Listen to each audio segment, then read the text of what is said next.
গণঅভ্যুত্থানের সময় রাজধানীর ঢাকা যাত্রাবাড়ি এলাকায় পুলিশের গুলিতে মোহাম্মদ আশিকুর রহমান হৃদয় মারা গিয়েছেন। গত শুক্রবার বিকাল ৩টার দিকে বাহফুল উপজেলায় স্বাস্থ্য কমপ্লেক্সে চিকিৎসাধীন অবস্থায় তার মৃত্যু হয়।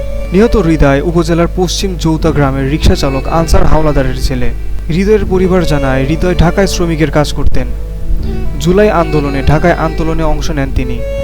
২০২৪ সালের ১৮ জুলাই যাত্রাবাড়ি এলাকায় পুলিশের গুলিতে গুরুতর আহত হন তিনি। এই সময় তার মাথায় ৩টি গুলি লাগে। ওই সময় তিনি লুকিয়ে চিকিৎসা নেন। ৫ আগস্ট শেখ হাসিনা সরকারের পতনের পর ঢাকা মেডিকেল কলেজ হাসপাতালে চিকিৎসা দেওয়া হয় তাকে। চিকিৎসকরা তার মাথা থেকে ২টি গুলি বের করতে পারলেও আশঙ্কাজনক হওয়ায় একটি গুলি বের করতে পারেনি।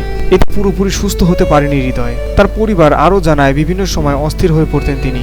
প্রচণ্ড জ্বর উঠত তার শরীরে। গত বুধবার হৃদয় অসুস্থ হয়ে পড়েন। শুক্রবার দুপুর ১২টার দিকে তাকে উপজেলা স্বাস্থ্য কমপ্লেক্সে ভর্তি করা হয়। বিকেল ৩টার দিকে চিকিৎসাধীন অবস্থায় তার মৃত্যু হয়। হৃদয়ের বাবা আনসার হাওলাদার বলেন, অর্থভাবে ছেলের উন্নত চিকিৎসা করাতে পারেনি। একমাত্র সম্বল রিকশা ও একটা গরু বিক্রির টাকা দিয়ে যতটুকু করার চেষ্টা করেছি। মাথার ৩টি গুলির ২টি বের করেছেন ঢাকা মেডিকেলের চিকিৎসকরা। আরেকটি গুলি বের করা সম্ভব হয়নি। বিদেশে চিকিৎসা করা হলে আমার ছেলেটা বেঁচে থাকতো। টাকা নেই, তাই ছেলেটা মারা গেছে। আমার ছেলেটার জীবন গেছে। নতুন সরকার আসছে, কেউ তার খোঁজ নিল না বলে কান্নায় ভেঙে পড়েন। এ বিষয়ে উপজেলা স্বাস্থ্য কর্মকর্তা মোহাম্মদ আব্দুর রউফ বলেন, দুপুর ১২টার দিকে হাসপাতালে নিয়ে আসা হয়। আশঙ্কাজনক হওয়ায় বরিশাল শেরেবাংলা মেডিকেল কলেজ হাসপাতালে নিয়ে যেতে বলি। পরিবার যথাসময়ে বরিশাল নিয়ে যেতে পারেনি।